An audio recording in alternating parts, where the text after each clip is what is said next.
Good morning. If you saw me yesterday, yes, I was wearing this yesterday. But if you didn't see me yesterday, I'll just put this on today. But check this out. Now I can play music while I'm talking, so maybe it won't be as boring. This one says Fear God. I'm going to play that. But check this out. I want to speak on behalf of respect and opportunities in which you can basically reveal to yourself whether or not you truly understand respect or not. Just because, like, a lot of people excuse things as being respectful when they're not, or vice versa, as being disrespectful when they're not. For example, if somebody tells me something that is false and I correct them, no matter the manner in which I say it, if I am just merely correcting them to let them know the right information, I can't be disrespectful. Now, if I'm just being loud and belligerent and my actions aren't, up to par, that's a different scenario. Like, for example, 1 plus 2 is 4. No, it's not. It's 3. Now, some people could say that my interjection was, I don't know, aggressive. But, I mean, at the same time, it's being subjective. If there's a boundary of respect, if you understand that the person respects you, then you know that there's never going to be any ill intent. You know that your best interests are always going to be in mind. If you're genuinely respected, you know that there's nothing ever going to happen to you that can't happen mutually or that is at least able to be reciprocated. You're not necessarily going to ever be in a scenario where you're going to be afraid of an outcome. Okay? Like this. Me and my mom.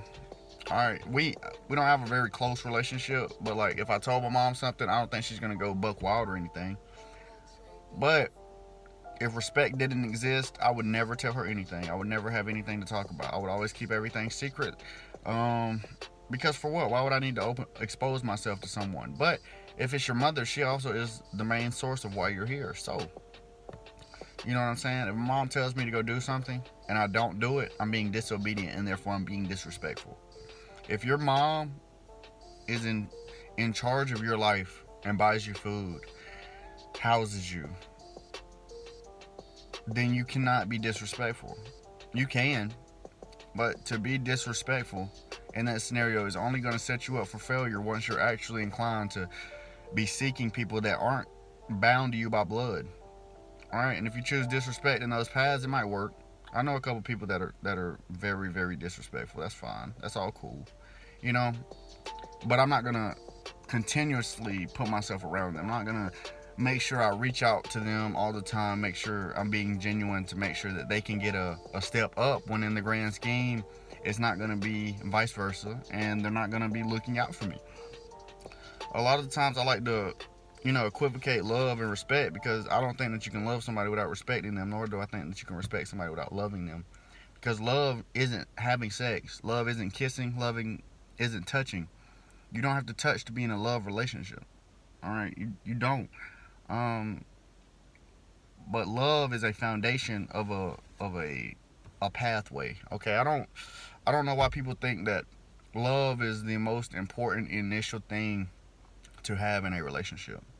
Okay, I would rather have love last and we get married and last forever than us love based on us being super attached to each other, super involved with each other, and super heavily reliant on each other for attention. I don't want that to be the grand scheme of what love is because any standard lower than that is automatically going to make you believe you're no longer loved. And if you're no longer loved, why are you in the relationship? All right. But, anyways, so this is why I use respect because respect, you can do things and still respect somebody without it being, oh, you don't love me. Because let's say this for example, you're a teenager, you want to go to a birthday party. All right, your mom doesn't know that they have alcohol. You ask your mom, can you go to that party? One, you're being disrespectful, you're being disobedient. There's no reason for you to be in a scenario where the intent or the available options are outside of your mother's will. All right, but anyway, you go to the party anyways. Okay, your mom finds out, she comes and gets you. Okay, now you're in the front yard talking about some, but I didn't drink, but I didn't drink, but I didn't drink, but I didn't drink. All right. Now, your mom tells you to proceed to get in the car. Does that mean she doesn't love you? No, that's ridiculous. It's ridiculous to think that she doesn't love you based off of that. A better thing to say is that your mom actually does love you in order to try to eliminate the situation around you by taking you away from that situation. Now, let's say you're disobedient to your mother and she leaves, she drives off, okay? That's not a good example of respect. Nor does it reflect self-respect, because if you respected yourself and you know that there is a limit on who you are as a person. For example, you're 17, you go to buy cigarettes, they tell you got to wait till you're 21.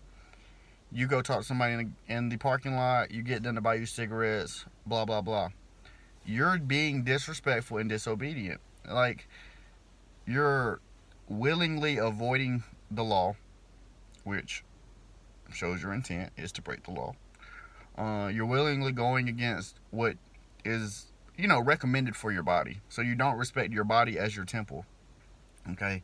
And third, I'm pretty sure if you had to go through a random stranger in the parking lot, your mother or your father or your big uncle, I don't know, your grandma, they don't condone the behavior that you're doing. Now, if there's a situation where you have basically everything is and within arm's reach and you can do whatever you want, because there are some individuals that can do basically whatever they want. But look at this wit. But anyways, if you have the freedom to do whatever you want, learning respect is going to come from outside sources. Okay, because I had a free life, I'll say. My mom gave me a lot of freedom, and if she didn't give me freedom when she went to work, I was free because I could just leave. But anyways, I didn't just leave all the time, especially without telling her where I was going. But in the situations, let's say the situations where I did, okay, and I was genuinely leaving the house, didn't have a car because I was a child, and I see how the world is around me.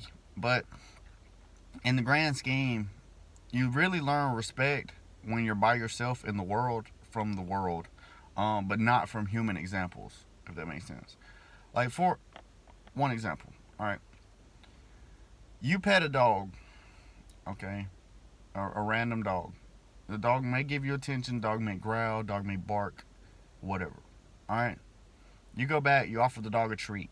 The dog now has your attention. You have the dog's attention. Now there's a mutual attention exchange, and now the dog sees that it can benefit something from you because now you're giving it a treat.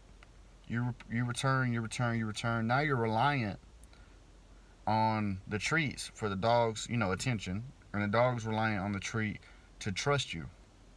Okay, in the grand scheme, the treat is the most important thing in y'all's relationship. All right.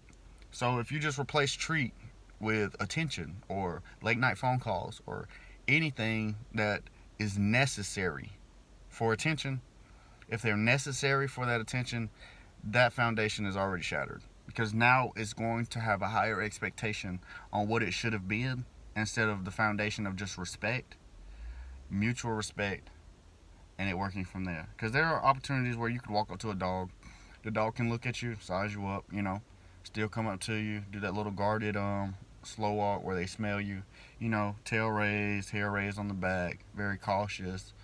But the dog can still ultimately trust you from you not doing anything. Let's say you didn't bring the treat, you walk up to the dog, you pet the dog, you spend time with the dog.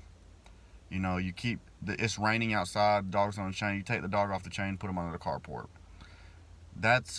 You take the dog off the chain in a situation where it's raining and you put him under the carport out of the rain.